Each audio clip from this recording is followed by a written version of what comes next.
আমরা কত অধ্যায় থেকে পড়াটা শিখব? চতুর্থ অধ্যায়ের নাম কি? জ্ঞানীয়ক থেকে কত নম্বর শ্লোক শিখব? 12 নম্বর শ্লোক। কে বলেছেন? শ্রী ভগবান। আমরা শব্দগুলো জেনে নিই। কাঙ্ক সন্ত কর্মণা সিদ্ধিম ইয়জন্ত ইহ দেবতা ক্ষিপ্রম হি মানসে লোকে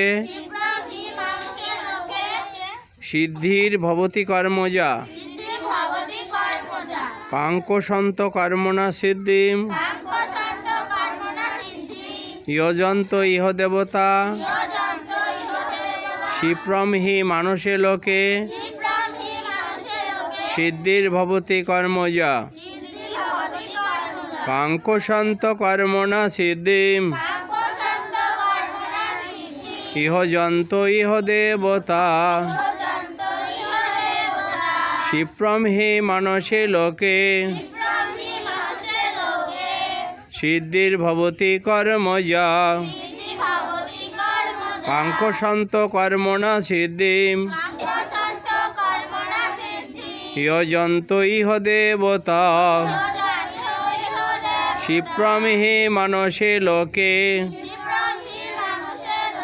সিদ্ধির ভবতি কর্মজা। কাঙ্ক সন্ত কর্মণা সিদ্ধিম ইহ যন্ত ইহ দেবতা ক্ষিপ্রম হি মানসে লোকে সিদ্ধির ভবতি কর্মজা। শ্রী ভগবান বললেন, মনুষ্য লোকে কর্মের ফলাকাঙ্ক্ষীগণ দেবতাগণের পূজা করেন, কারণ মনুষ্য লোকে কর্মজনিত সিদ্ধি তারা শীঘ্রই লাভ করেন।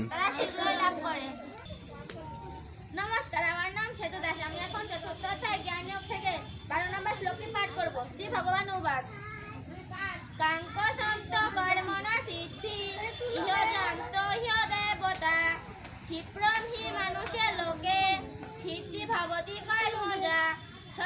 নমস্কার, আমার নাম বিন্দু দাস। আমি এখন চতুর্থ অধ্যায় থেকে 11 নম্বর শ্লোকটি পাঠ করব। 12 নম্বর। কাঙ্ক সন্ত কর্মণা সিদ্ধি ইহ যন্ত ইহ দেবতা ক্ষিপ্রম হি মানুষে লোকে সিদ্ধি ভবতি কর্মজা। চতুর্থ অধ্যায় থেকে 12 নম্বর শ্লোকটি পাঠ করব। কাঙ্ক সন্ত কর্মণা সিদ্ধি ইহ যন্ত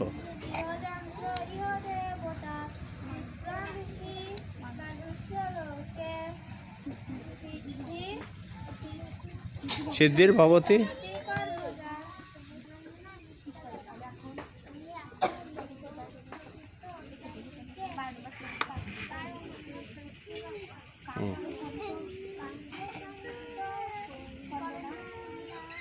সিদ্ধিম, হ্যাঁ।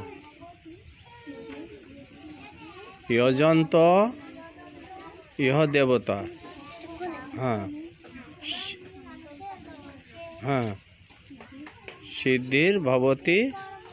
বাহ, সুন্দর সুন্দর।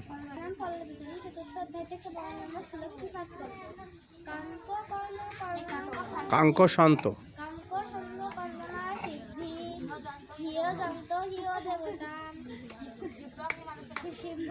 মানুষের লোকে সিদ্ধি ভবতি কর্মজা।